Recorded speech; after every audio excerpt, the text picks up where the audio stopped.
কি করছো ঠাকুর ঘরে রাত্রেবেলা? বাহ, কি বলে এটাকে? আমাদের আগে পিতলের গোপাল ছিল, সেটাকে গিরি গোপালে পরিবর্তন করলাম। গিরি গোপাল?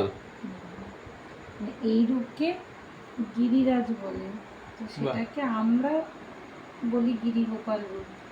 ম্যাডাম করছে অঙ্গরাগ, অনেক কারুকার্যই করতে পারে, ঠিক আছে, ট্যালেন্ট আছে অনেক কিছু আমার ঠাকুর ঘরে এটা। তো কেউ যদি করতে চাও তো কন্ট্যাক্ট করতে পারো। ও সমস্ত ধরনের কলকা থেকে শুরু করে সমস্ত ডিজাইন সব কিছুই করে। একবার দর্শকদের হাই বলে দাও। দর্শকদের ভেঙালো তুমি? ভেঙাইনি, এটা আমার বদন, এটা তাই দেখালাম। খুব কষ্ট হয় করতে, তবুও ঠাকুরের কাজ ও খুব মন দিয়ে ভালোবেসেই করে পুরো। কতক্ষণ ধরে করছো এটা?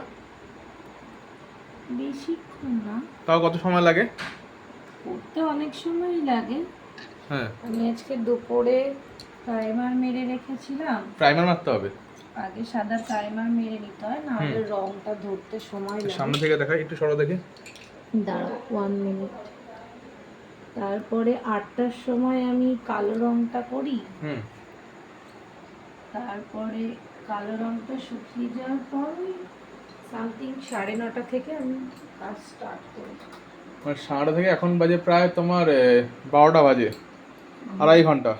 ঘড়ি কই আমাদের এখানে? ঘড়ি, ঠাকুর ঘরের ঘড়ি কোথায় তুলে এই রেখেছে? তো ওই ওপরে যে ঘুরেছে, ভিতরে। হ্যাঁ। প্রায় 2.5 ঘন্টা ধরে তোমার এই কাজ চলছে। খুব সূক্ষ্ম কাজ, খুব সূক্ষ্ম কাজ হচ্ছে। কাজটা খুব হাতে পুরো বুঝলাম, ভালো হচ্ছে, কাজ হচ্ছে ভালো, বুঝলাম। ভালো কাজ হচ্ছে। যাই হোক, কষ্টের কাজ তবুও ভালোবেসে করছে। কখন করেছো? তো তোমরা অ্যাপ্রিসিয়েট করো, আরও যাতে ভালো ভালো কাজ করতে পারে, বিভিন্ন ধরনের রূপ নিয়ে আসতে পারে। তোমরা একবার দেখো সামনে থেকে কীরকম লাগছে, কমেন্ট বক্সে জানাও কার কীরকম লাগছে। যদিও এখন এটা কমপ্লিট হয়নি, এখন এর অনেক রূপ বাকি, সরি অনেক কারুকার্য বাকি। জন্মাষ্টমীর দিন দেখতে পাবে।